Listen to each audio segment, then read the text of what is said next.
সরকার যেভাবে বাড়ায় কোম্পানির ওইভাবে বাড়ায় দেয়। আমাদের সবচেয়ে সমস্যা হয় কাস্টমারকে বোঝানো, প্রতি মাসে এক মাসে বাড়ে এক মাসে কমে, 20 টাকা বাড়ে 20 টাকা কমে।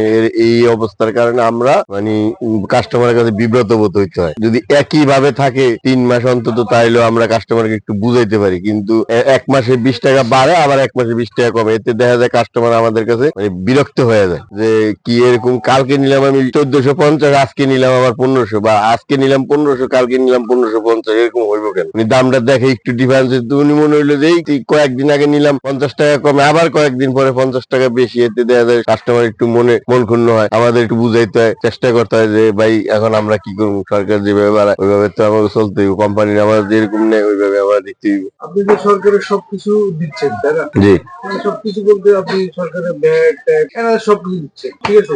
সরকারের আপনারা যতটুকু সুবিধা দিচ্ছেন, সরকার আপনাদেরকে ততটুকু সুবিধার মধ্যে রাখতেছে। সরকার আমাদের তো গ্যাসের বিষয়ে সম্পূর্ণ কোম্পানিদের সাথে ব্যাট ট্যাক্সটা ডিল হয়, আমাদের সাথে সরাসরি ওইভাবে ব্যাট ট্যাক্স ডিল হয় না। ওটা আমরা তো ইয়া করতে, সরকার এবং আমাদের মধ্যে কোনো তফাৎ নাই। আমরা কোনো ওই ধরনের কোনো সিচুয়েশনে পড়ি না যে ট্যাক্স আমার কাছে কোম্পানি পার বোতলে একটা ট্যাক্স দিয়ে দেয়। ওটা আমাদের কাছে চালান দেয়, চালানে উল্লেখ থাকে যে এত টাকা এটার জন্য ব্যাট কাইটা নিছে বা রাজস্ব কাইটা নিছে, এরকম একটা ইয়া থাকে। এখন আপনি তো নিজেই জানেন যে এখন অনলাইনে দিতে পারেন, কোম্পানি আলাদার কাছে যদি আপনারা বলেন যে ভাই আপনাদের এটা করেন না, এটা আমরা করি, আপনি কি জানেন না, আমাদেরকে ওই ট্যাক্সটা সহ একটা রেট দেয় যে তোমার 10 টাকা বা 100 টাকা, ওই ট্যাক্স সহ মানে এত টাকা দাম। আমরা তো সরাসরি কোনো সরকারের এই বোতল বিষয়ে কোন ট্যাক্স দিই না। ব্যবসায়ী ট্যাক্স ওটা আলাদা, ট্রেড লাইসেন্স। আপনি যে এটাই দিচ্ছেন দিচ্ছ আরেকজনের নামে, আপনি আপনার নামে দিতে পারেন না। এরকম দুই এক কোম্পানি হয়তো এরকম ভাবে নেয়, ওই ঘুরে একই জিনিসটা মানে ওই 10 টাকা নিতে 10 টাকাই, কিন্তু সেটা আমার নামে হয়ে যেতেছে। বা আবার আরেকটা জিনিস, প্রত্যেকটা পণ্যের উপরে 10% 7% ভ্যাটটা ধার্য করা হচ্ছে, এটা তো জানেন। তা সেই ক্ষেত্রে কতটুকু ওরা আপনাদের কাছে নিচ্ছে এই হিসাবটা কি আপনার কাছে আছে? না, সঠিক হিসাব আমি জানবো। ভিতরে কত বড় একটা ফাঁকির মধ্যে পড়ছেন এটা আমরা জানি না।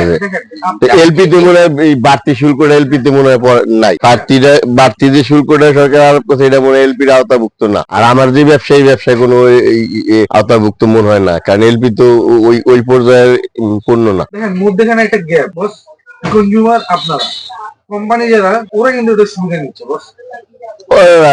400-500 কোটি টাকা বিনিয়োগ করে তো সুবিধাটা নিবই, ব্যাংক লাভ এটা দিতে যায়, তো ওরা তো সুবিধাটা নিবই। কিন্তু এখন দেখেন আপনি আমি দিচ্ছি ভ্যাট ট্যাক্স অনেক বেশি, আপনি কি বলতে পারবেন আমাদের দেশে ওই জিনিসটা আমাদের নিজস্ব অর্থায়নে সম্পূর্ণ ম্যাক্সিমামটাই তো ব্যাংক লোনের উপর ব্যবহার করে। আর ওরা সিলিন্ডারে যে ভর্তুকিটা দেয় এটা কিন্তু এলপি ব্যবসার কেউ যারা না জানে তারা এটা কিন্তু বুঝবে না। একটা সিলিন্ডার কোম্পানি 2700 টাকা কিনা তারা বিক্রি করে আমাদের কাছে 700 থেকে 800 টাকা, তাহলে তাদের দেখা যায় 1900 থেকে 2000 টাকা লস হয়। এই লসটা তারা ওইভাবেই কাভারেজ দিব।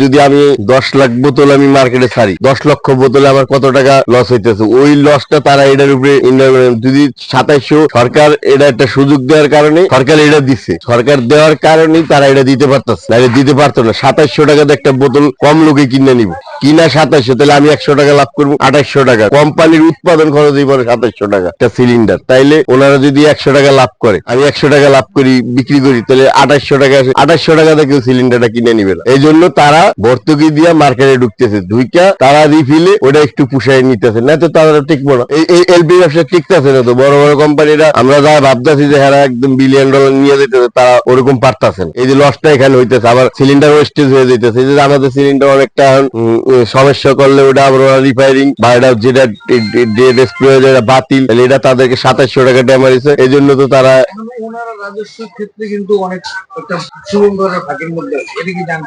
এটা সরকারের সাথে তারা কিভাবে ডিল করে এটা তো আমরা জানিও না, বুঝিও। কিন্তু আপনি দিচ্ছেন, আমাদের কিছু বলাই হয় না যে এটা আমরা ভ্যাট আর এটা তোমার মালের দাম, ভ্যাট সহ মালের দাম, ভ্যাট চালান লেখা আছে যে এটা ভ্যাট চালান। নিয়ম না এটা আমরা কোম্পানি, ম্যাক্সিমাম কোম্পানি এইভাবে দিতেছে, হয়তো 2-1টা কোম্পানি এইভাবে দিতেছে না, জানাই দিতেছে তোমার পার মালে 10 টাকা ভ্যাট বা 1 টাকা ভ্যাট, তুমি এইভাবে দিতেছে, কিন্তু ম্যাক্সিমাম কোম্পানি এইভাবে দিতেছে। আমি গ্যাসের ব্যবসা করি 8 বছর হয়েছে। এর আগেও আমার ইলেকট্রিকের ব্যবসা ছিল। 8 বছর হয়েছে গ্যাসের, এলপি গ্যাস বাজার একটু মানে আসা শুরু করছে, তখন তো আমি এলপি গ্যাসের ব্যবসা মানে আসা